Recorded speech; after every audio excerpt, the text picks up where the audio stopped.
13 এক limit theta tends to 0 theta 1 minus কজের সূত্র আমরা জানি কি 2 সাইন স্কোয়ার a বাই 2 মানে থিটা বাই 2। তাহলে আমরা এই 2টাকে বের করে দিলাম। লিমিট থিটা টেন্ডস টু 0 নিচে কি থিটা উপরে হলো sine theta by 2 whole square 2 limit theta tends to 0 উপরে স্কোয়ার আছে নিচে যদি স্কোয়ার হয় তাহলে আমরা একটা ফর্মুলা ইউজ করতে পারি, এজন্য ইচ্ছা করে আমি এখানে একটা স্কোয়ার দিয়ে দিব। ব্যালেন্স করবো কি দিয়ে? থিটা দিয়ে। Sine theta by 2 by theta whole square into theta equal to 2 limit theta tends to 0 sine theta by 2 নিচেও থিটা বাই 2 হোল স্কোয়ার বানিয়ে দিলাম। কেন? সূত্র খাটানোর জন্য। উপরেও যা আছে নিচেও তাই থাকতে হবে। বেশি লিখলাম কি হোল স্কোয়ার, এই হাফে হাফে ক্যান্সেল, ওই থিটাই থাকে। Okay, into limit theta tends to 0, এই যে থিটা লিখে দিলাম। লিমিট থিটা টেন্ডস টু 0 উপরেও যা আছে নিচেও তাই আছে, তাহলে এটার মান কত হবে? 1। তাহলে 1 ইন্টু ওই যে হাফ স্কোয়ার। যেহেতু এখানে থিটার মান 0 তাহলে 0ই বসে দিতে হবে। আর আমরা জানি 0 দা কোনো কিছুর গুণ করলে পুরোটাই 0 হয়ে যায়। এটি হলো অ্যান্সার। এখানে 13 রেখে কি পেলাম আমরা? তাহলে limit theta tends to 0 1 minus cos theta by theta equal to কত? 0। এটা যদিও একটা খুব ইম্পর্টেন্ট ম্যাথ, কিন্তু আমরা পরবর্তী ম্যাথগুলিতে এই একই জিনিস বারে বারে আসলে আর করবো না, ডাইরেক্ট লিখে দিব। বলবো 13 এক থেকে by limit theta tends to 0 1 minus cos theta by theta equal to 0।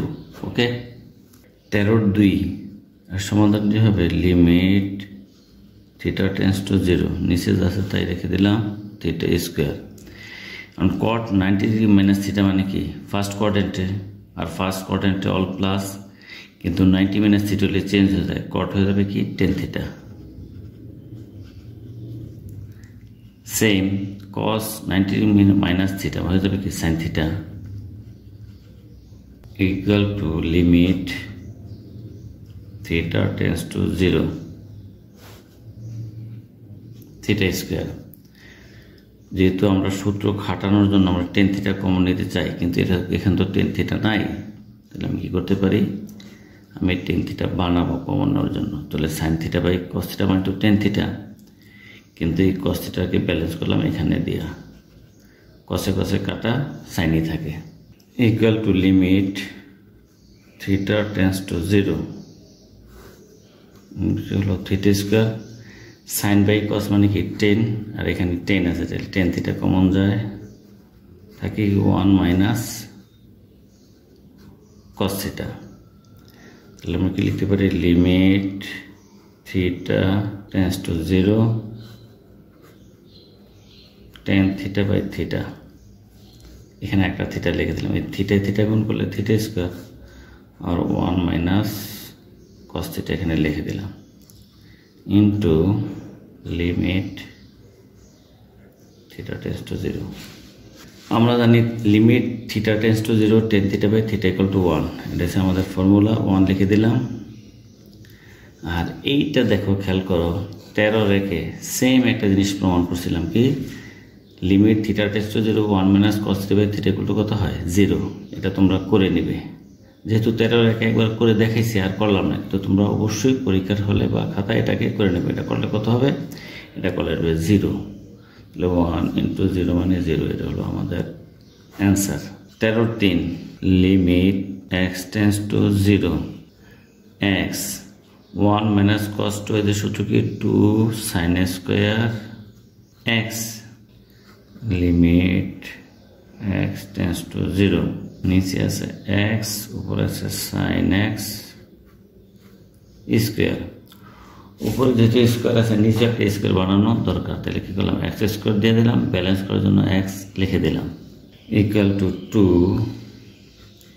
Limit x tends to 0। যেহেতু দুইটার উপরে স্কোয়ার আছে একবারে হোল স্কোয়ার দিতে পারি, তাহলে কী হলো সাইন এক্স বাই এক্স